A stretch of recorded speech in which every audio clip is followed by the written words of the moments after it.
The scent of pine and wet earth filled my lungs as I knelt by the river's edge, scrubbing at the stubborn stains on my only good dress. Autumn had draped our small village in amber and crimson, but the beauty of the season did little to warm the chill that had settled in my bones since Mother's passing 3 moons ago. The forest around me buzzed with life. Birds calling, leaves rustling. Yet I felt strangely disconnected from it all, as if viewing the world through clouded glass.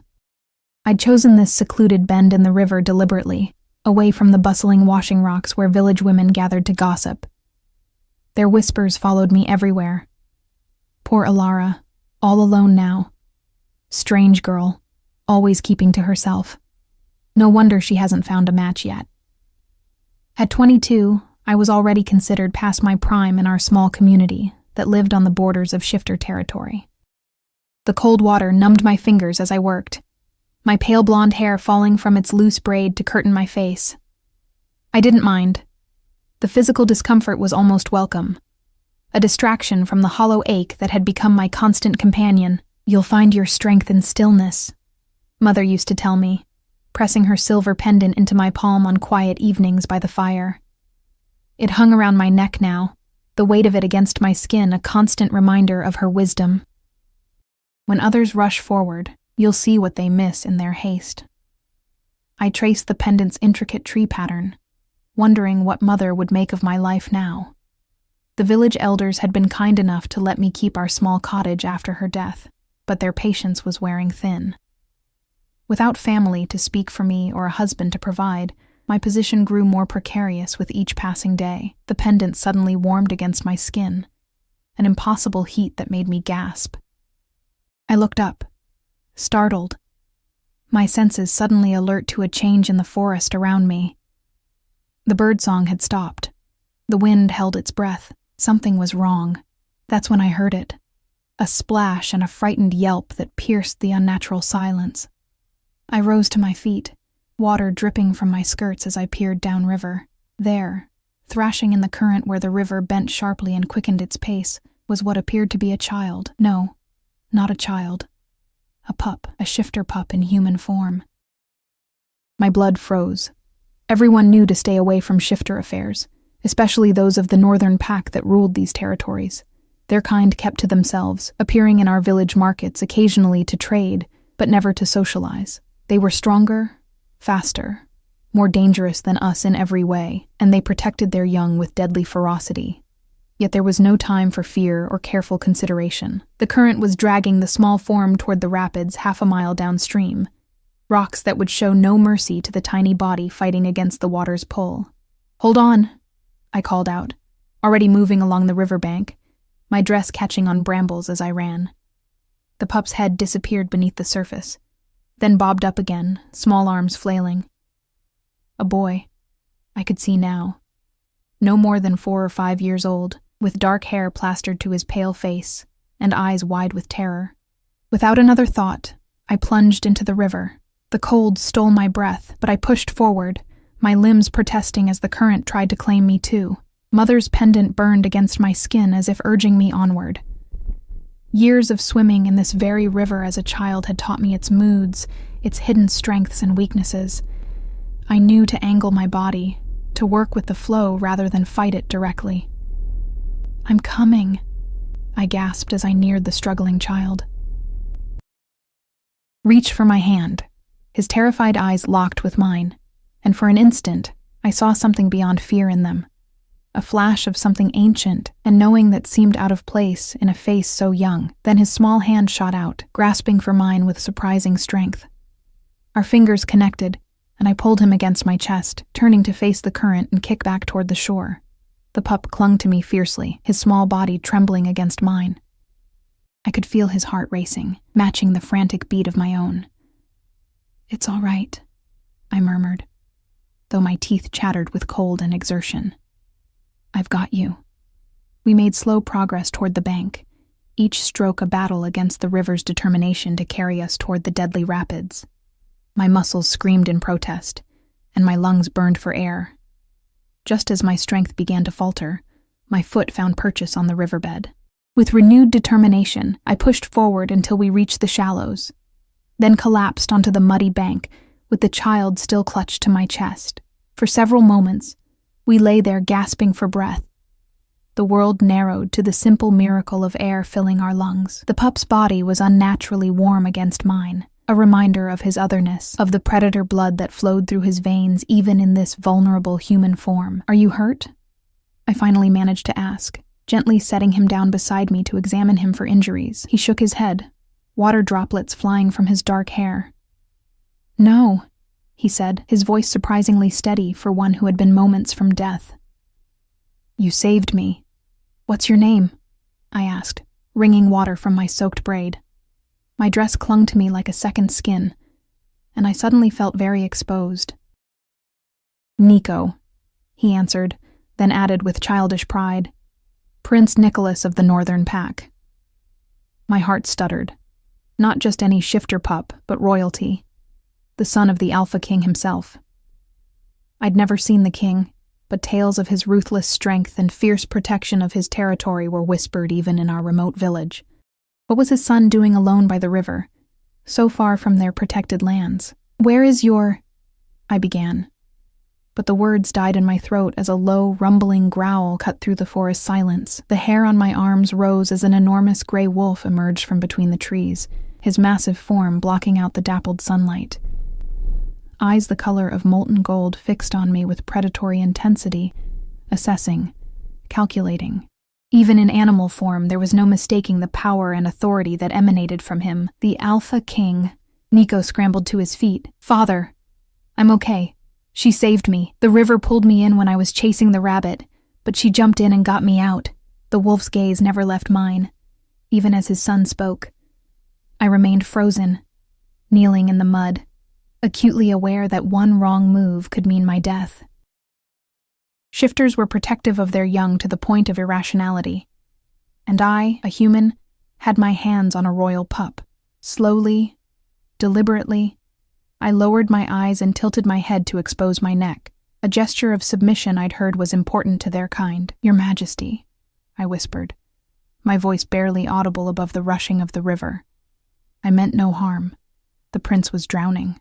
The air around us seemed to ripple and shimmer as the wolf's form began to change. I kept my gaze averted, but from the corner of my eye, I could see the beast reshaping itself, elongating into the form of a man. When the transformation was complete, I heard footsteps approaching, human feet now, but no less dangerous. "Look at me, human." His voice was deep and rough, as if he didn't use it often. I raised my eyes slowly, still keeping my head slightly bowed. The man who stood before me was tall and powerfully built, with the same golden eyes that had assessed me in wolf form. His face was all hard angles and sharp planes, framed by dark hair that fell past his shoulders. A jagged scar ran from his temple to his jaw, giving him an even more fearsome appearance. He wore only a pair of leather breeches, his broad chest bare despite the autumn chill. The royal mark of the Alpha was tattooed over his heart, a howling wolf encircled by ancient runes. "What is your name?" he demanded, his eyes never leaving my face. "Ilara," I answered, trying to keep the tremor from my voice. "Ilara Blackwood. You put yourself at risk to save my son." It wasn't a question, but I nodded anyway. "Anyone would have done the same, Your Majesty." His laugh was short and harsh. "No, they wouldn't. Most humans would have run the other direction at the sight of a shifter pup, let alone the heir to the Northern Pack." He stepped closer, and I forced myself not to shrink back. "Why didn't you?" I thought of all the calculated answers I could give, ones that might please him or assure him of my harmlessness, but in the end, only the truth came out. Because he's a child, and he was drowning. Nothing else mattered. Something flickered in those golden eyes. Surprise, perhaps, or curiosity. He tilted his head, studying me as if I were a puzzle he couldn't quite solve. Then he reached out, one large hand grasping my chin with surprising gentleness, turning my face to examine it more closely. "You have unusual eyes," he observed, his gaze boring into mine, like the sky before a storm.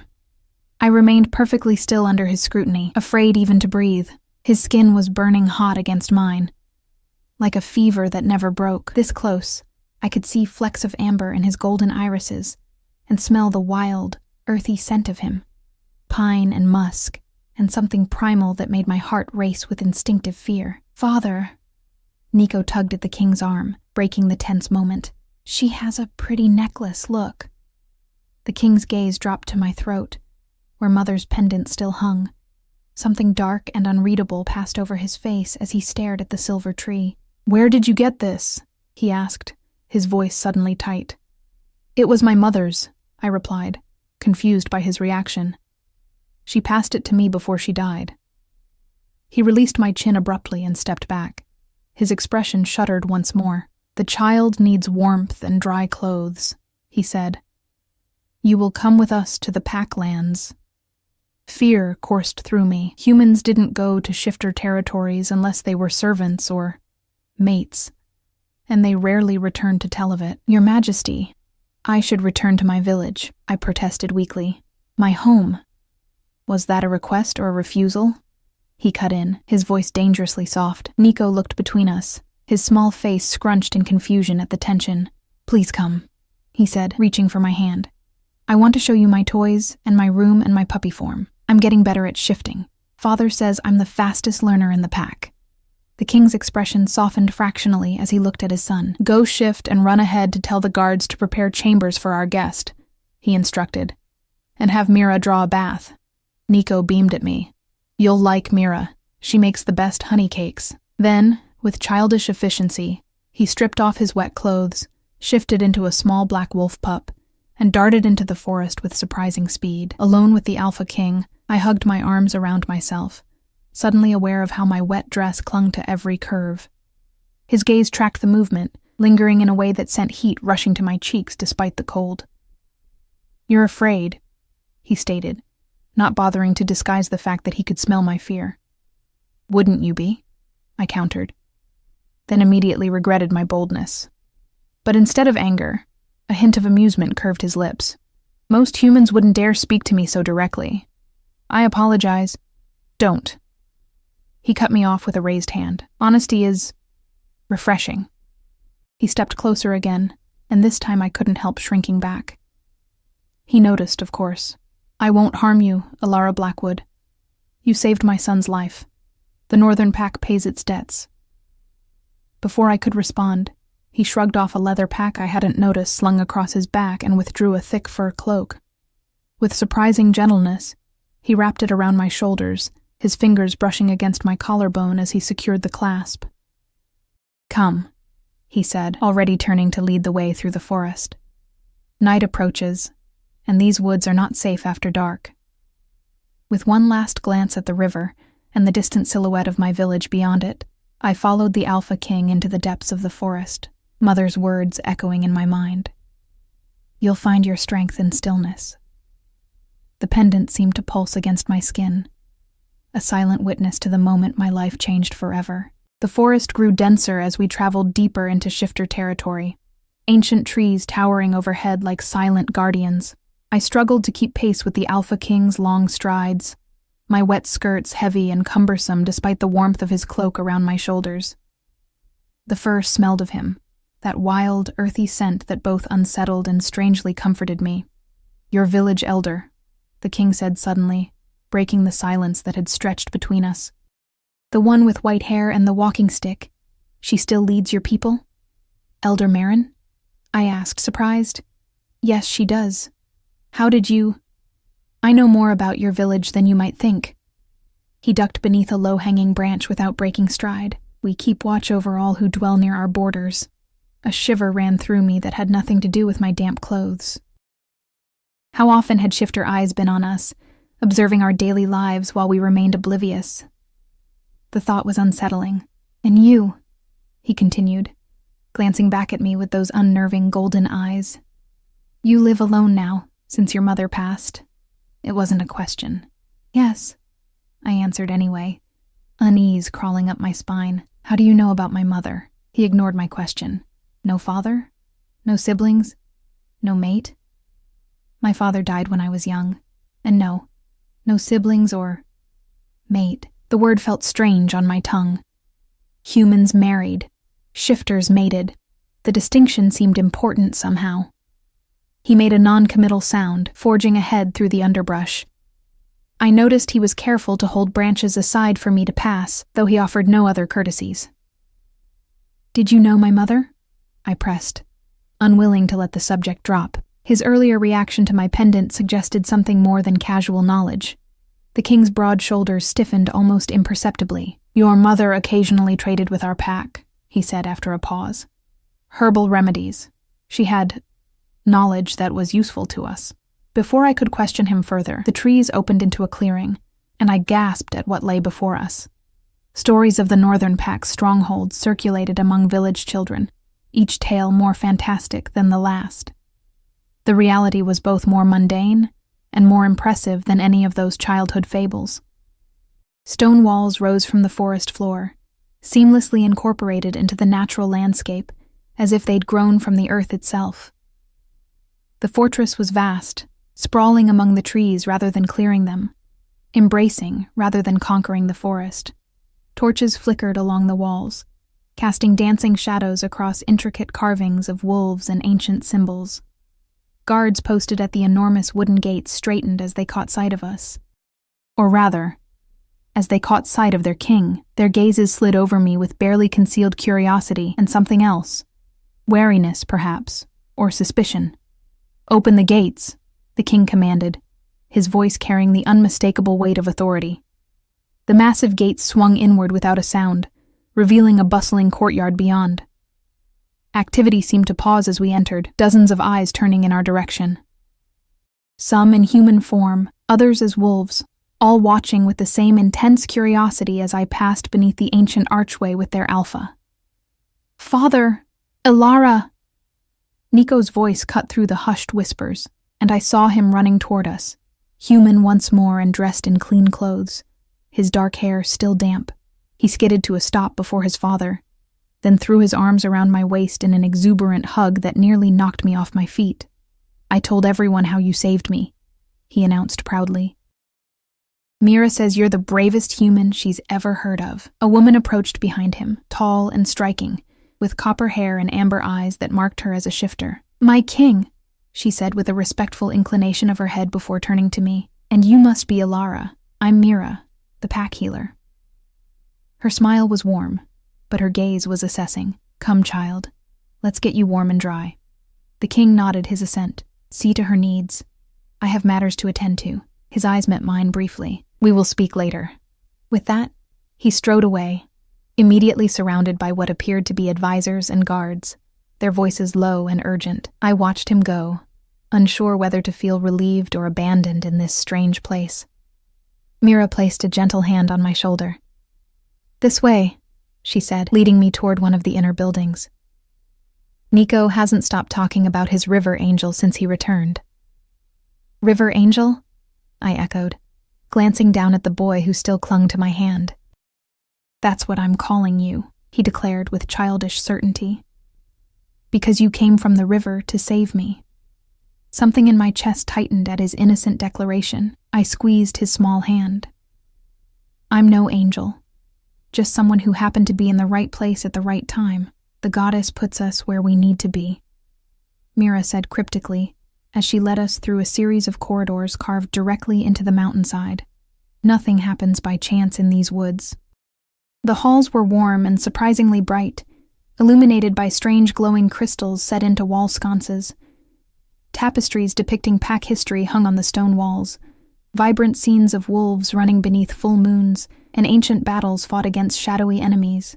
The air smelled of wood smoke, pine, and something spicy and unfamiliar. "Here we are," Mira announced, pushing open a heavy wooden door.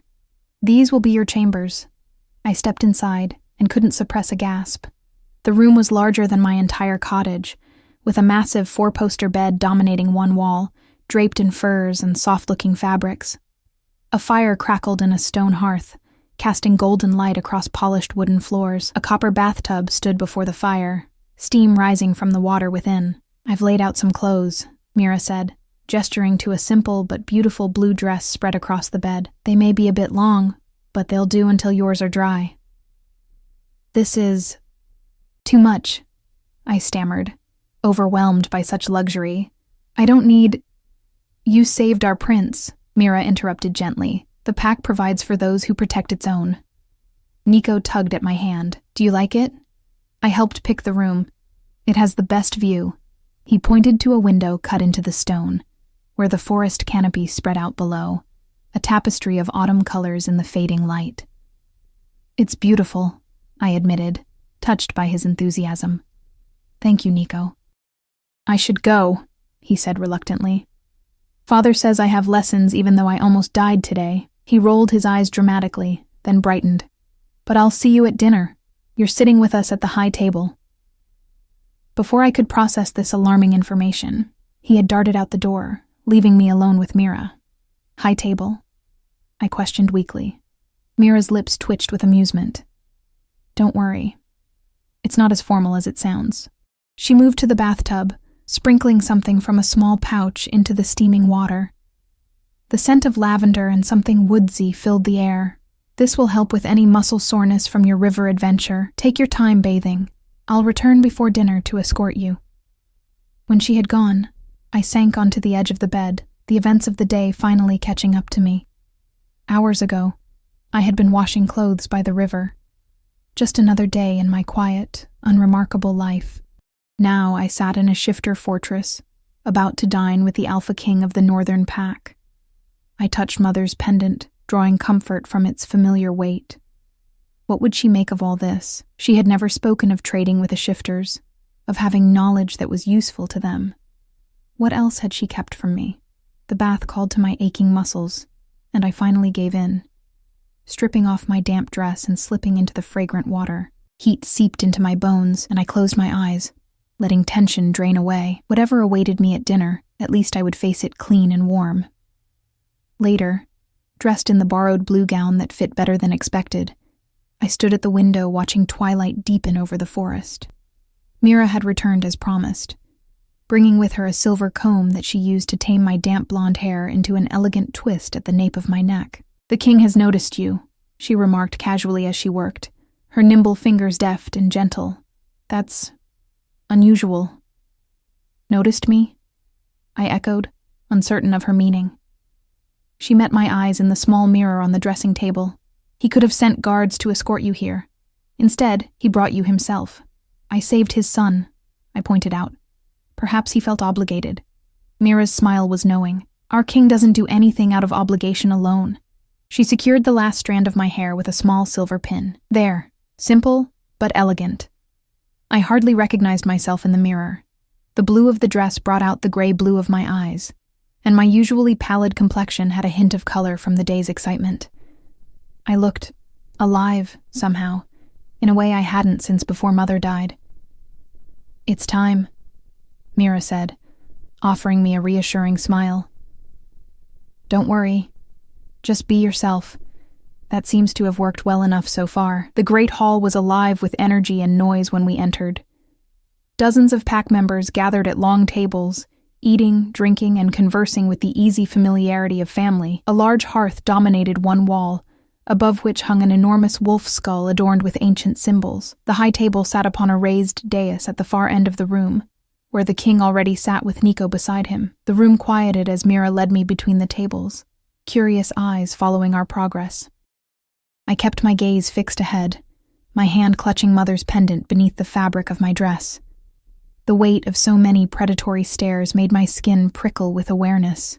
The king rose as we approached, his golden eyes glinting in the firelight. He had changed into formal attire, a deep blue tunic embroidered with silver thread that accentuated the breadth of his shoulders, leather breeches, and boots that reached his knees. His dark hair was pulled back, emphasizing the strong lines of his face and the scar that marked his temple. "Alara," he greeted, his deep voice carrying in the now hushed hall. "Join us." Nico beamed at me, patting the empty seat beside him. "I saved you a place." I took the offered seat, acutely aware of the king on Nico's other side. A servant appeared with a goblet of rich red wine, which I accepted with murmured thanks. "To our guest," the king announced, raising his own goblet, "who proved today that courage knows no species." A rumble of approval went through the hall, and the tension eased somewhat as conversation resumed. Food began to arrive, platters of roasted meat, forest vegetables, crusty bread, and bowls of berries preserved from summer's bounty. "Try this," Nico urged, placing a slice of venison on my plate. Father hunted it himself. I took a small bite, and flavor exploded across my tongue. It's delicious, I said truthfully. The king watched me with those unsettling golden eyes. You're not eating much, he observed. Is our food not to your liking? No, it's wonderful, I assured him quickly. I'm just overwhelmed. Something like understanding crossed his face. Of course. It's been an eventful day. Nico tugged at my sleeve. Tell father how you swam to me, he demanded. He wasn't there for that part, so I found myself recounting the rescue, aware of the king's intense gaze as I described fighting the current to reach his son. When I mentioned the pendant growing warm against my skin just before I heard Nico's cries, both the king and Mira, who sat across from us, exchanged a quick glance. Mother said it would guide me, I said, touching the silver tree through my dress. I always thought she meant it metaphorically. But today, your mother was wise in many ways, the king said quietly. And not everything she knew was shared with the village. I set down my fork, frustration rising. You keep hinting at things without explaining. How did you know her? What aren't you telling me? The hall had grown quieter again, shifters listening openly to our exchange. The king's expression hardened, but before he could respond, a commotion at the entrance drew everyone's attention. A shifter in half-transformation, human form but with claws extended and eyes glowing amber, burst into the hall. My king, he gasped. Hunters at the southern border. They've wounded 2 of our scouts. The relaxed atmosphere vanished instantly. The king rose to his feet, his presence suddenly filling the room with palpable authority. How many? 12 at least, the messenger reported. They're carrying silver weapons. A ripple of unease went through the hall. Everyone knew silver was lethal to shifters, burning them like acid and preventing their rapid healing. Prepare the response team, the king commanded. No one attacks my pack without consequence. As warriors began to move with practiced efficiency, Mira appeared at my side. Come, she said quietly. This is pack business. I rose to follow her, but the king's voice stopped me. Ilara stays. Mira looked surprised but bowed her head in acquiescence. Nico had already been whisked away by a stern-looking older woman who I assumed was his caretaker or tutor. When the hall had emptied of all but the king's inner circle and myself, he turned to me, his expression grave. Those hunters likely came from your village. What? No, I shook my head vehemently. Our village has a treaty with the northern pack. We don't hunt on your lands. Treaties can be broken, said a gruff-looking shifter with a silver streak in his dark beard. Humans are opportunistic, not my people, I insisted, though doubt crept in. How well did I really know the hunters of our village? I kept to myself, focused on my herb garden and occasional work as a seamstress. What if secret hunting parties had been venturing into shifter territory? We should question her, another advisor suggested, eyeing me with suspicion. She appears conveniently when the prince is alone, and now hunters breach our borders. The king silenced him with a look. She saved my son at risk to herself. She is not part of this.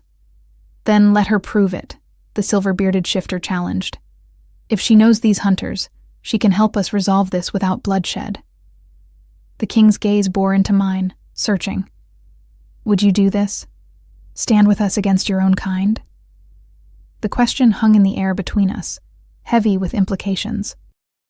I thought of the village that had grown increasingly distant since Mother's death, of Elder Marin's thinly veiled suggestions that I should marry soon, or consider leaving to find work in the larger towns. I thought of Nico's trusting smile, and the way he'd called me his river angel, and I thought of Mother's pendant, warm against my skin the moment before I heard Nico's cries, as if it had been guiding me to him all along. They are not my kind if they break treaties and harm innocents, I said finally, my voice stronger than I felt. I will help you, but I will not see anyone killed if it can be avoided. These may be misguided hunters, not malicious ones. Something shifted in the king's expression.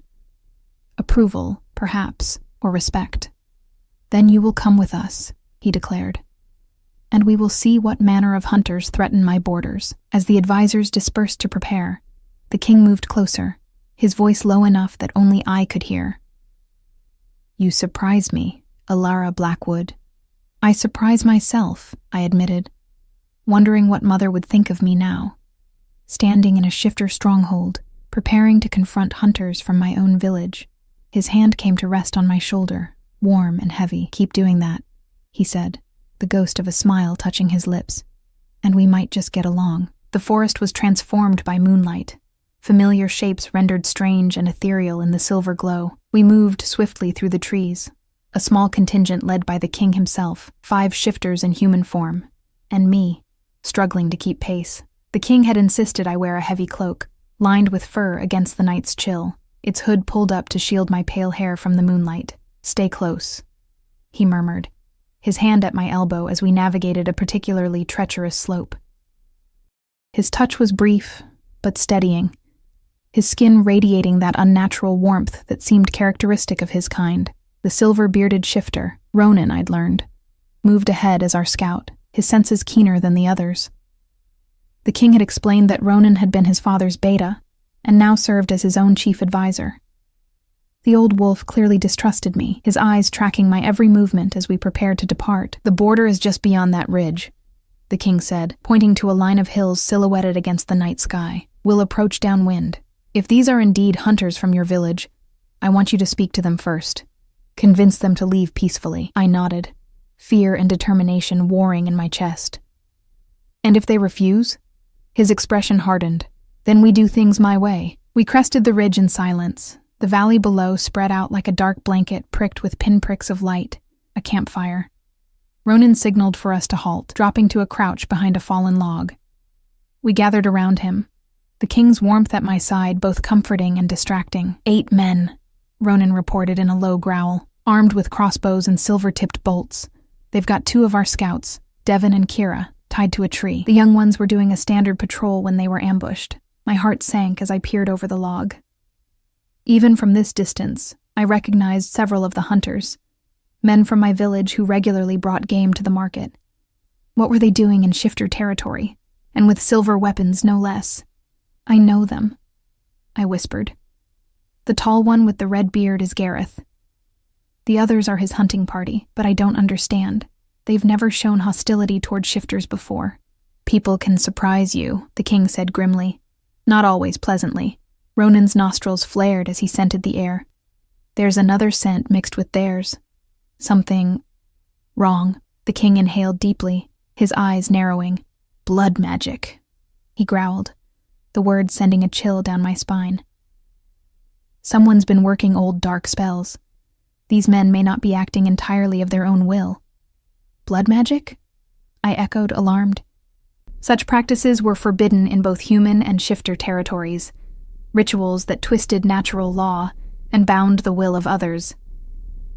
"Who would—" "Questions for later," the king cut in. "Now we need a plan." His golden eyes fixed on me. "Can you approach them alone? Will they trust you?" I swallowed hard. "I can try." Gareth was a friend of my father's. He might listen to me. The king nodded once, decision made. "Go to them. We'll be watching." At the first sign of danger, we intervened. Ronan looked ready to object, but a single glance from his alpha silenced him. Instead, he pressed a small dagger into my hand, "Just in case," he muttered.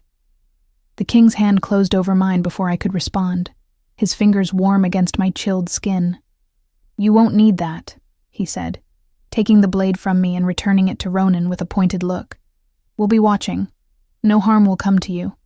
The certainty in his voice steadied me. I took a deep breath, squared my shoulders, and began making my way down the slope toward the campfire. "Gareth!" I called out, when I was close enough for them to hear. "It's Alara, from the village." 8 heads snapped in my direction, crossbows raising instinctively before recognition dawned. "Alara?" Gareth stepped forward, his familiar face lined with confusion. "What in the goddess's name are you doing out here? These woods aren't safe, girl." I moved closer, hands slightly raised to show I carried no weapons. Behind Gareth, I could now see the 2 young shifters bound to a tree, a boy and a girl no older than 16, their eyes wide with fear and pain. The girl's arm bore a vicious burn, likely from contact with silver. I could ask you the same, I replied, keeping my voice calm despite the anger building in me at the sight of the captives. You're in Northern Pack territory, Gareth. You've broken the treaty and taken hostages. Why? The men exchanged uneasy glances. Something was off about them. Their movements too stiff, their eyes slightly unfocused. These beasts have been stealing our livestock, one of the younger hunters spat. 3 cows gone in a fortnight. The Northern Pack doesn't need to steal livestock, I countered. They have their own hunting grounds, their own herds. Doesn't matter, Gareth said, though something in his expression suggested internal conflict. Orders are orders. We're to clear this section of forest, drive the beasts back to their mountain. Orders? I frowned. From whom? Elder Marin would never sanction breaking the treaty. A shadow crossed Gareth's face. New leadership, he said vaguely. Things are changing in the village, Alara. You've been too wrapped up in your grief to notice. New leadership? I'd been absent from village affairs since Mother's death, but surely something so significant would have reached me. Whatever's happening in the village, this isn't the way, I said, gesturing to the bound shifters. These are children, Gareth. Look at them. Something flickered in his eyes, doubt, maybe, or a moment of clarity breaking through whatever influence clouded his mind. He glanced at the captives, and his shoulders sagged slightly. It wasn't supposed to go this far, he admitted. We were just meant to mark territory. But then we found these 2 watching us and... He trailed off, rubbing his temple as if fighting a headache. Let them go, I pleaded, taking another step forward. Come back to the village with me. We'll speak to the elders about whatever grievances. We can't go back empty-handed, another hunter interrupted, his grip tightening on his crossbow. You don't understand what's at stake, then help me understand, I said, spreading my hands. What's happened in the village that would turn you against neighbors we've had peace with for generations? Gareth opened his mouth to answer, but a strange expression crossed his face, pain mixed with confusion. His hand went to his chest, where I now noticed a small amulet hanging from a cord around his neck. All the hunters wore identical ones, small clay discs inscribed with symbols I didn't recognize. We can't... Gareth's voice sounded strained. The master said we must bring proof. Shifter pelts, or captives. The master. That word sent a chill through me. It wasn't a term anyone in our village would use. Something was very wrong here. Gareth, I said carefully, take off the amulet. Just for a moment, please. His hand closed around it protectively, but indecision warred on his face. I'd known this man my entire life. He'd taught me to identify animal tracks when I was a child, had brought meat to our cottage when times were lean after Father died. This wasn't him. The binding spell is in the amulets, came a low voice beside me, making me jump. The king stood there, having approached silently while I was focused on Gareth. He must have shifted to reach us undetected, as he now wore only the leather breeches from earlier, his chest bare in the moonlight. The hunters reacted instantly, crossbows swinging toward him. I stepped in front of him without thinking, hands raised. Stop. This is the Alpha King of the Northern Pack. If you harm him, there will be war. Stand aside, Alara, Gareth commanded, though his voice wavered. The king's hand settled on my shoulder, gently but firmly moving me to stand beside rather than in front of him. Your concern is noted, he murmured, his eyes never leaving the hunters, but unnecessary. He addressed the men directly, his voice carrying the unmistakable weight of command. Who gave you those amulets? The hunters shifted uncomfortably, the amulets at their chests seeming to glow faintly in the darkness. They can't tell you, I realized aloud. It's part of the binding. The king nodded. Blood magic works that way. It leaves gaps, things the bound cannot speak of or act against. He studied the men thoughtfully, but there are always weaknesses in such spells. They cannot be forced to harm themselves, for instance. Understanding dawned. Gareth, I said urgently, the amulets are hurting you. They're controlling you. Taking them off would be self-protection, not defiance. Conflict raged across his features. His fingers toyed with the cord around his neck. then dropped away. "I can't," he whispered. Genuine fear in his eyes now. "We can't." Before I could respond, movement erupted from the trees around us. The rest of our party had circled around, and now Ronan and the others emerged from the shadows, surrounding the hunters. "Enough talk," Ronan growled, claws extended. "These men invaded our territory and hurt our young. They face pack justice." The hunters raised their weapons, and for a terrible moment, I thought bloodshed was inevitable. Then the king stepped forward, power radiating from him in almost visible waves. "Lower your weapons," he commanded, his voice deepening to something more than human. "Now!" To my astonishment, the hunter's arms wavered, then slowly lowered. The king's alpha influence was pushing against whatever spell bound them, creating a battle of wills I could almost see in their strained expressions. "The amulets," the king said to me without taking his eyes off the hunters. "We need to remove them." I nodded and approached Gareth cautiously. "Let me help you," I said softly. "Please."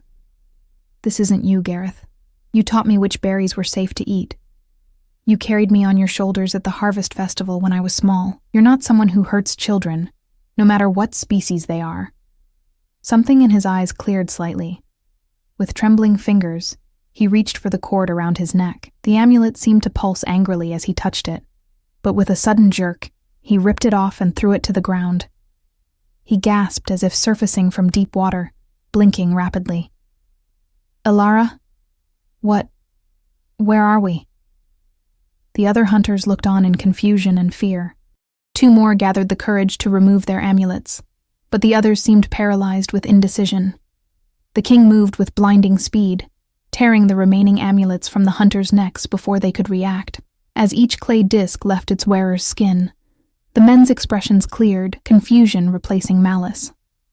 Ronan and the other shifters quickly relieved them of their weapons, while the king went to free the captive scouts. The young shifters clung to him, their relief palpable even from where I stood. "What's the last thing you remember clearly?" I asked Gareth, who looked increasingly horrified as awareness returned. "A stranger came to the village," he said slowly. "Offered to serve as an advisor to Elder Marin. She refused him, but he stayed anyway, gaining followers. He gave us these." He nudged the discarded amulet with his boot. "Said they would protect us from shifter magic. After that, it's all fragments, like seeing through murky water." The king rejoined us, having sent the injured scouts back to the fortress with one of our party. "This advisor," he said to Gareth, "describe him." "Tall, thin, dark hair streaked with gray, eyes like—" Gareth shuddered. "Like nothing natural. Sometimes green, sometimes black. He calls himself Thorn." The king went very still, his golden eyes flaring with recognition and what might have been hatred. "Thorn is dead," he said flatly. "I killed him myself 5 years ago." "Apparently not," Ronan growled. I looked between them, confusion mounting. "Who is Thorn?" The king's face was like stone. "A blood mage who once served my father, then betrayed the pack. He nearly destroyed us from within before I stopped him." His hand unconsciously touched the scar that ran from his temple to his jaw. "He's the reason my mate died." Silence fell over our strange assembly at the king's revelation. I studied his face in the moonlight, seeing the old pain etched into the hard lines around his eyes. The mention of his dead mate explained much about him. The coldness, the distance he maintained from others. Loss had shaped him as surely as it had shaped me. "If Thorn has returned and is using blood magic to control villagers," Ronan said grimly, "we face a greater threat than we realized." The king's jaw tightened. "We need to know what he's planning." His golden gaze shifted to Gareth. "What else did this man tell you? What is his purpose in turning humans against shifters now, after years of peace?" Gareth shook his head, still disoriented. He spoke of purification, said the land must be cleansed of unnatural creatures. He looked apologetically at the king. "No offense intended, your majesty." Those were his words, not mine. "And Elder Marin?" I asked. "Is she safe?" "If Thorn was rejected but stayed anyway." "She's been ill," another hunter spoke up. "Bedridden for nearly a moon now." That's when Thorn started gaining more influence. My heart clenched with worry. Elder Marin had been kind to me after Mother's death, bringing food and sitting with me during those first hollow days of grief. If she was ill and a blood mage had infiltrated the village, everyone I knew could be in danger. "We need to return to the village," I said, turning to the king. "If Thorn is the threat you say, my people need warning." "It's too dangerous," he replied immediately. "If Thorn discovers you've interfered with his puppets, you'll be his first target." "These are my people," I insisted. "I can't abandon them." Something flashed in his eyes, respect, perhaps, mingled with frustration. "Your courage is admirable, but foolish. Thorn is not an enemy you can face alone." "I'm not suggesting I face him alone, but these men need to return home, and someone needs to warn Elder Marin." The king studied me for a long moment, his expression unreadable. Then he turned to Ronan. "Take the hunters and 4 warriors. Escort them back to their village, but remain unseen. Assess the situation and report back. Do not engage Thorn if he's there." Ronan nodded, though he looked unhappy with the order. "And the human girl?" "Ilara returns with me to the fortress," the king said with a finality that brooked no argument. "She remains under my protection." I opened my mouth to object, but Gareth spoke first. "He's right, Ilara. If this Thorn is controlling people, you're safer with the shifters."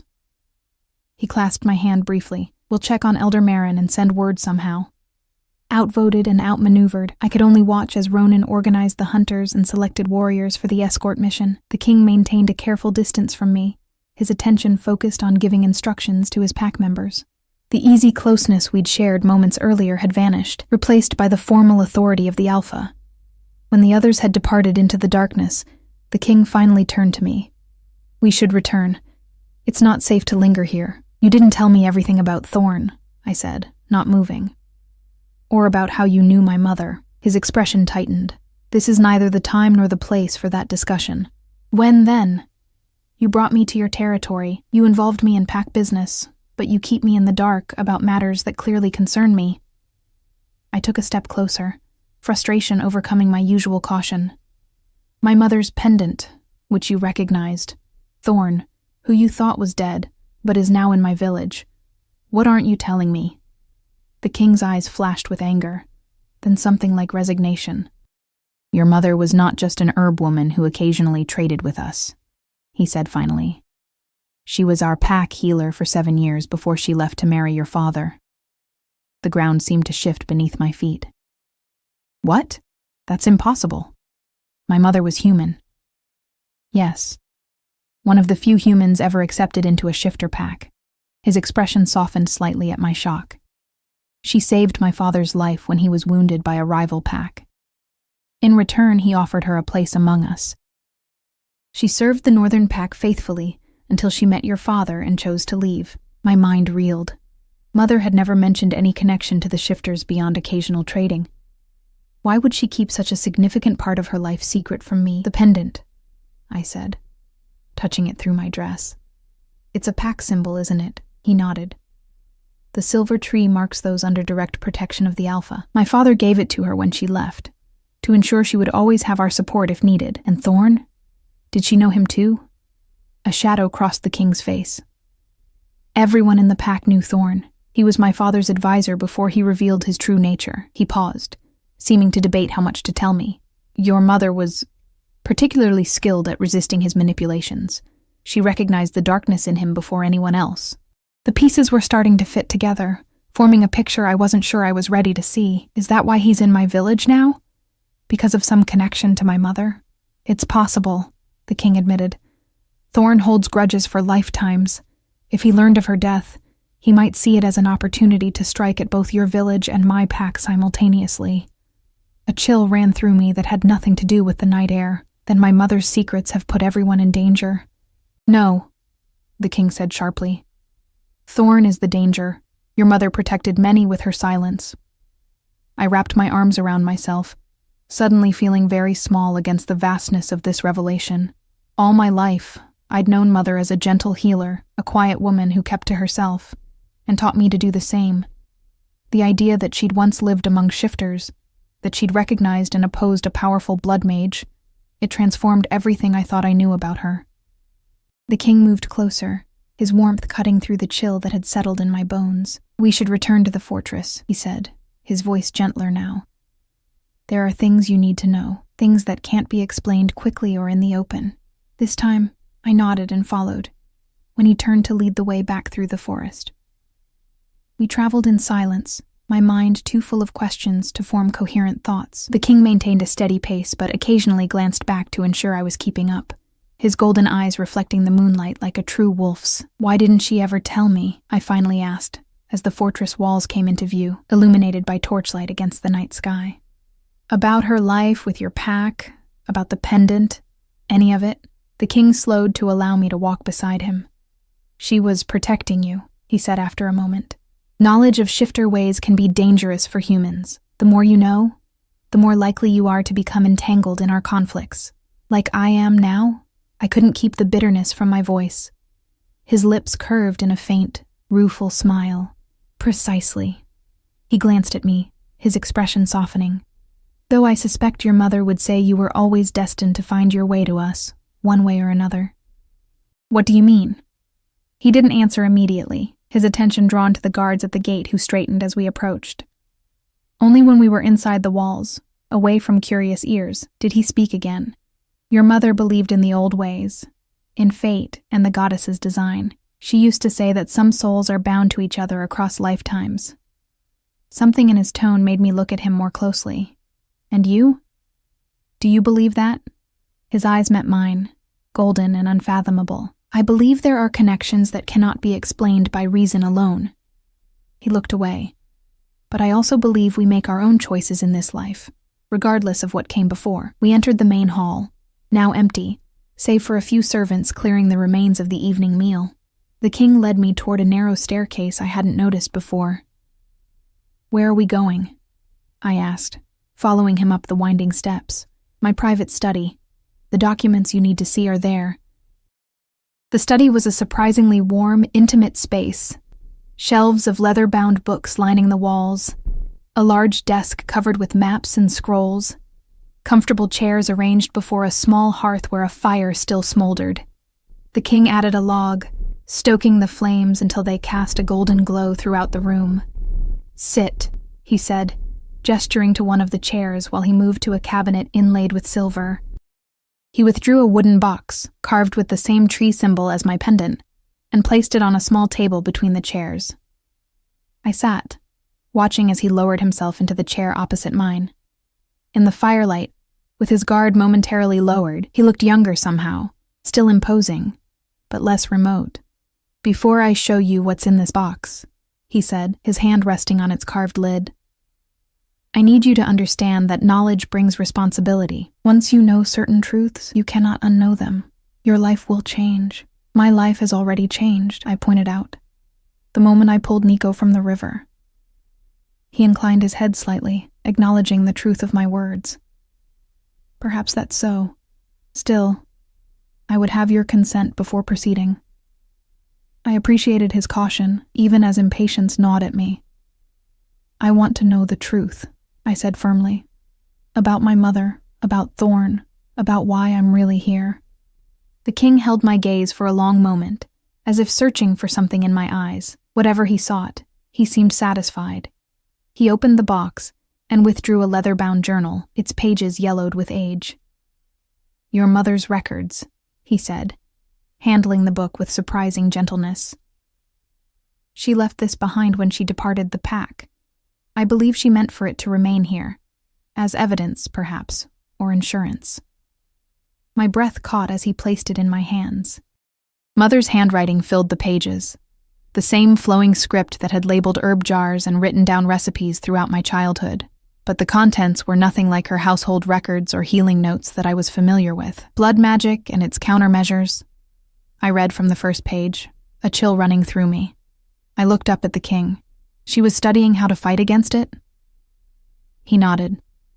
"Your mother was uniquely resistant to Thorn's influence. She documented his techniques, his weaknesses. This journal contains the most comprehensive study of blood magic ever compiled, and methods to combat it." I turned the pages slowly, taking in diagrams of amulets similar to those the hunters had worn, lists of herbs and minerals that could strengthen or weaken magical influence, Incantations written in an ancient script I couldn't decipher. This is why he might have targeted my village, I said, understanding dawning. He knew she had this knowledge, that she might have passed it on. Yes, the king agreed, and why I believed her death might not have been natural. My head snapped up. What? Mother died of a wasting illness. I nursed her myself for months. His expression was grave. Did she? Or was that what you were meant to believe? Blood magic can mimic illness, Ilara. It consumes the victim slowly from within, leaving no trace for those who don't know what to look for. The room seemed to spin around me. Could Mother's long, painful decline have been the work of this man Thorn? Had I been watching her be murdered without realizing it? Why? I whispered, my hands tightening on the journal. Why would he wait so long to strike against her? Because he was recovering from his own near death, the king said, his hand unconsciously touching the scar on his face. Gathering his strength, biding his time. And now he's using my village as a weapon against your pack. I closed the journal, a cold clarity settling over me. We need to stop him. The king studied me, surprise and something like admiration in his golden eyes. You've had quite a shock. Most would be overwhelmed. I am overwhelmed, I admitted. But that doesn't change what needs to be done. A knock at the door interrupted us. The king called for the visitor to enter, and Mira appeared, her copper hair unbound and her expression troubled. My king, she said with a quick bow, her eyes darting to me. Ronan has returned. There's news from the village. The king rose immediately. What is it? Mira's face was grave. Elder Marin is dead, and Thorn has declared himself the new village leader. The news of Elder Marin's death hit me like a physical blow. I sank deeper into my chair. Mother's journal clutched to my chest, as if it could shield me from this latest loss. The kind old woman who had brought me soup and sat with me during my darkest days after Mother passed. Gone. And in her place, a monster who had potentially killed my mother and now controlled my village. How? I managed to ask, my voice barely audible. Mira's eyes were sympathetic as she looked at me. Poison, according to Gareth. It was made to look like her illness simply worsened, but he suspects otherwise now that his mind is clear. The king paced the length of the study, energy radiating from him in almost visible waves. What else did Ronan learn? Thorn has half the village wearing those amulets now, Mira reported. The other half are either under guard or have fled into the surrounding countryside. He's declared that the Northern Pack has broken the treaty by taking human captives, meaning Ilara, and is using that as justification to prepare for an attack on Shifter territory. He's twisting everything, I said, anger beginning to burn through my shock. Using my rescue of Nico to justify violence. The king's expression was grim. It's what he does. Takes truth and corrupts it to serve his purposes. I opened Mother's journal again, scanning the pages with new urgency. There must be something in here, some way to counter his control over the villagers. There is, the king said, coming to stand before me.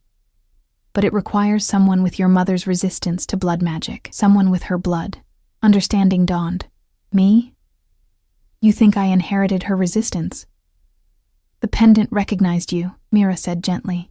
It wouldn't have responded to you, warned you about Nico, if you didn't carry her gifts. I touched the silver tree at my throat, remembering its inexplicable warmth just before I heard Nico's cries. But I know nothing about magic, or how to use such abilities. The knowledge is here, the king said, tapping the journal in my hands, and we have little time to study it.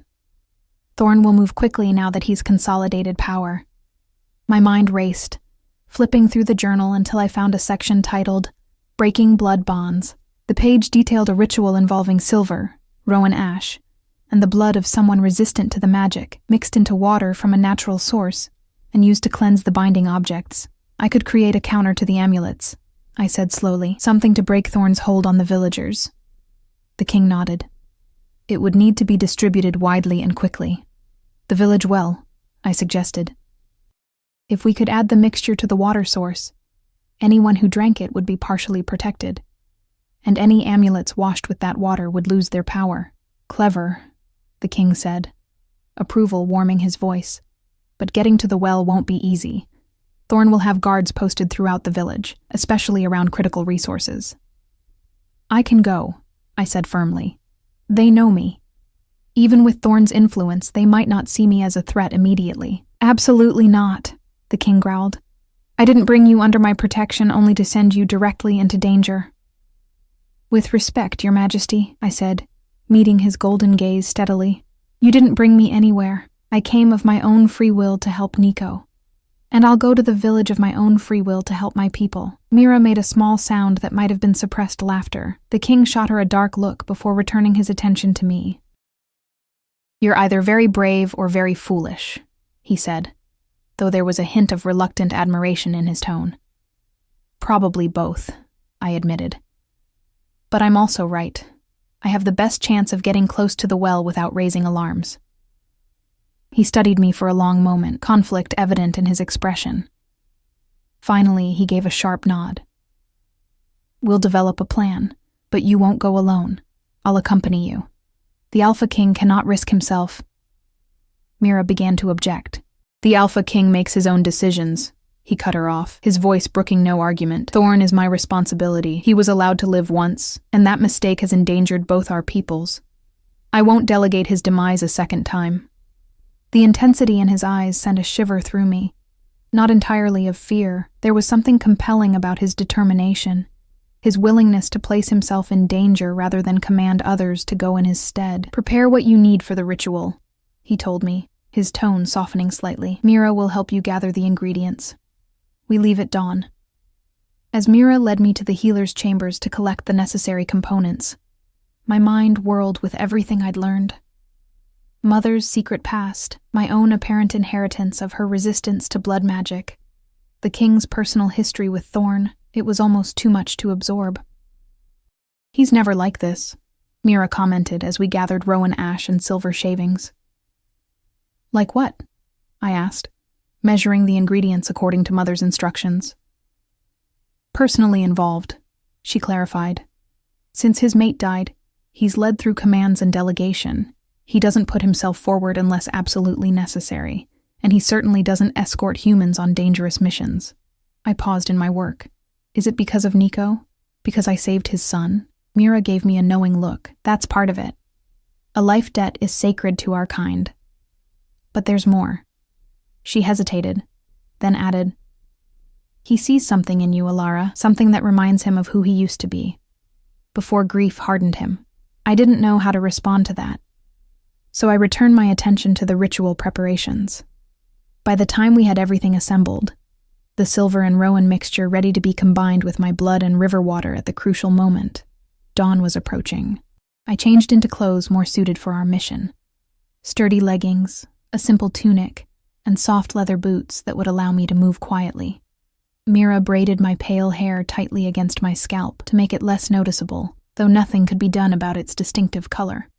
The king was waiting in the courtyard with Ronan and a small group of warriors. He too had changed, wearing dark clothing that would blend into the forest shadows. A sword hung at his hip, its hilt wrapped in silver wire, deadly to shifters, but apparently necessary against a blood mage. Are you ready? He asked as I approached, his eyes taking in my altered appearance with a quick, assessing glance. I nodded, trying to project more confidence than I felt. As I'll ever be. He turned to address the gathered warriors. Our mission is clear. Neutralize Thorn and free the villagers from his influence. Ronan will lead the diversion at the eastern boundary. While Thorn's forces are engaged there, Alara and I will approach from the river and reach the well. Once the counter-ritual is performed, the villagers should begin to break free of his control. And if they don't? One warrior asked. The king's expression hardened. Then, we fall back to the fortress and prepare for siege. But that won't be necessary. His eyes met mine. Alara's mother knew what she was doing when she recorded these countermeasures. We'll succeed.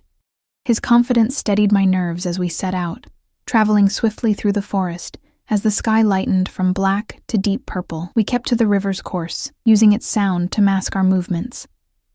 As we drew nearer to the village, the king slowed his pace to walk beside me. Stay close when we reach the outskirts, he said quietly. If we're separated, make for the well regardless. The ritual is the priority. What about you? I asked, concern tightening my chest. His lips curved in a faint smile. Worried about a predator, little human?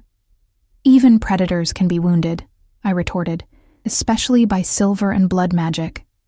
The smile faded, replaced by something more serious. I'll find you, he promised, no matter what happens.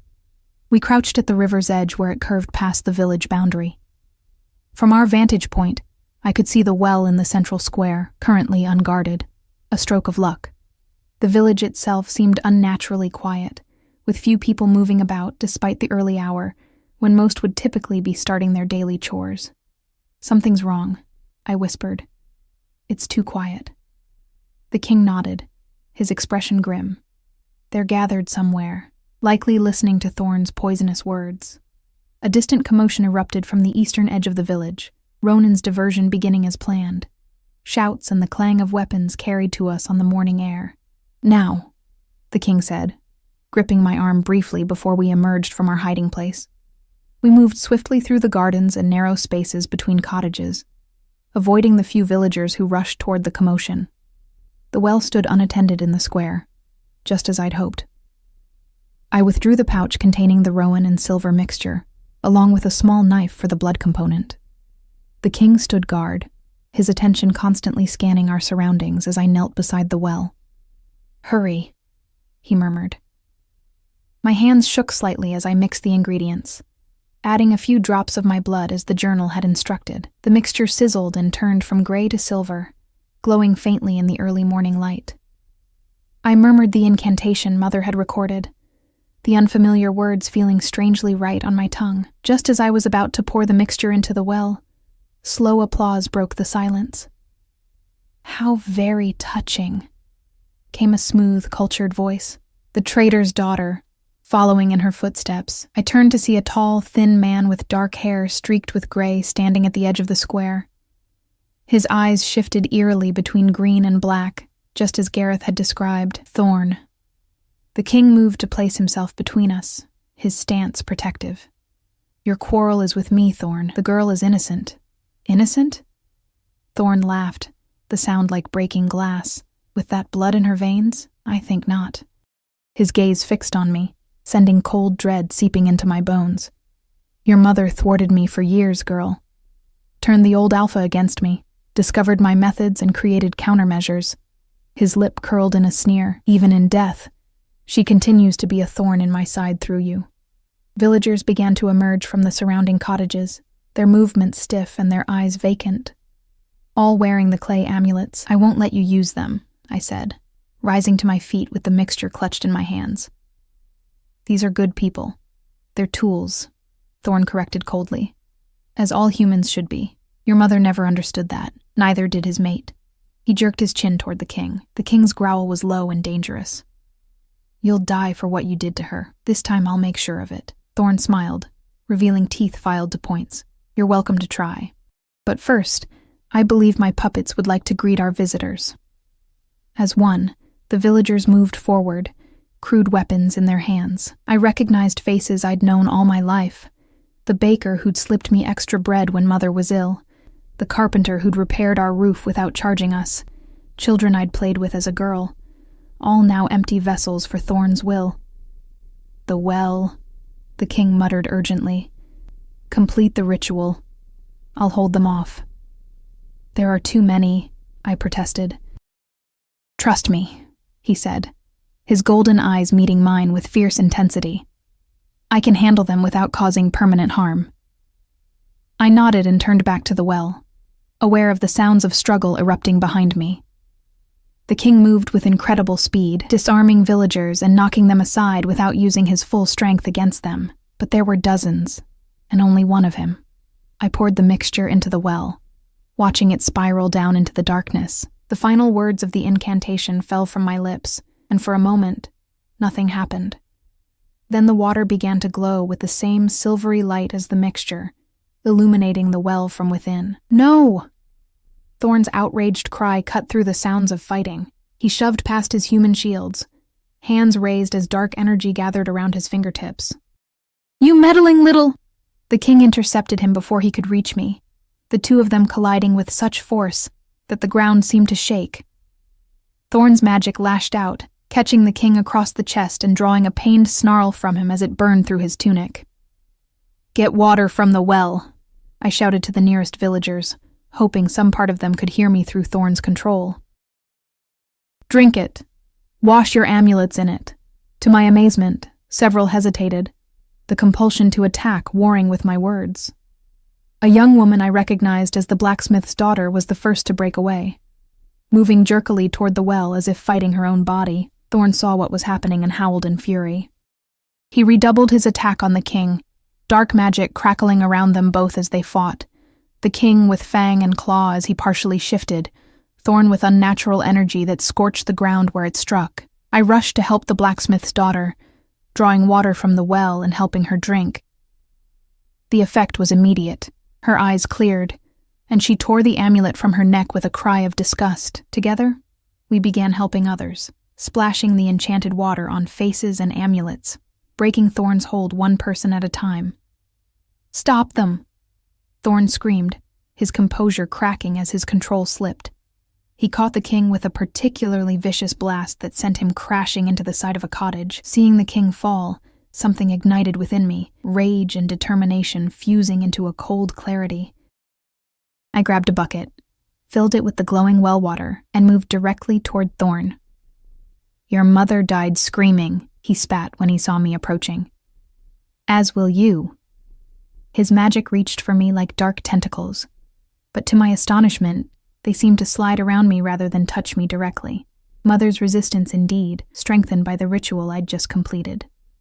"My mother died with dignity and love," I said, continuing forward despite the fear pounding in my veins. "You'll die with neither." Before he could respond, I flung the contents of the bucket directly into his face. The enchanted water hit him with the force of a physical blow, sending him staggering backward with a shriek of agony. Where the water touched his skin, it smoked and sizzled, revealing glimpses of something inhuman beneath his human disguise. The king was on his feet again, bleeding but unbowed. He seized the moment of Thorn's weakness, launching himself forward with inhuman speed. His partially shifted hand, more claw than human fingers, plunged into Thorn's chest. "For my mate," he growled. "For the pack. For all you've corrupted." Thorn's eyes widened in shock, the shifting colors freezing into a dull, muddy brown. "How?" he gasped, blood bubbling from his lips. "Her mother's daughter," the king said, nodding toward me. "And her mother always did see through you." With a final twist, he withdrew his hand. Something dark and pulsing clutched in his grip. Not a heart, but something similar in function, though utterly alien in appearance. Thorn's body crumpled, dissolving into ash before it hit the ground. The king crushed the pulsing organ in his fist, grimacing as it burst into foul-smelling smoke. Then he turned to me, his golden eyes bright with triumph and something warmer. Around us, villagers were coming to their senses, discarded amulets littering the ground. Some wept in confusion, others embraced loved ones as they recognized what had happened. The nightmare was over. "You did it," the king said, approaching me slowly as if concerned I might fear him after witnessing his lethal capacity.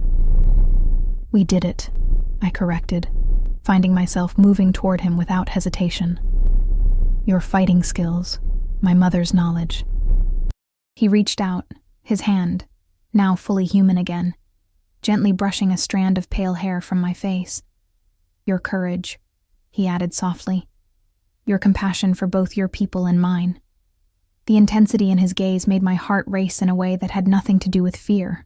"What happens now?" I asked. "To the village? To the pack?" "Now we rebuild," he said, his hand lingering near my cheek. "Together. The boundaries between our peoples have been too rigid for too long.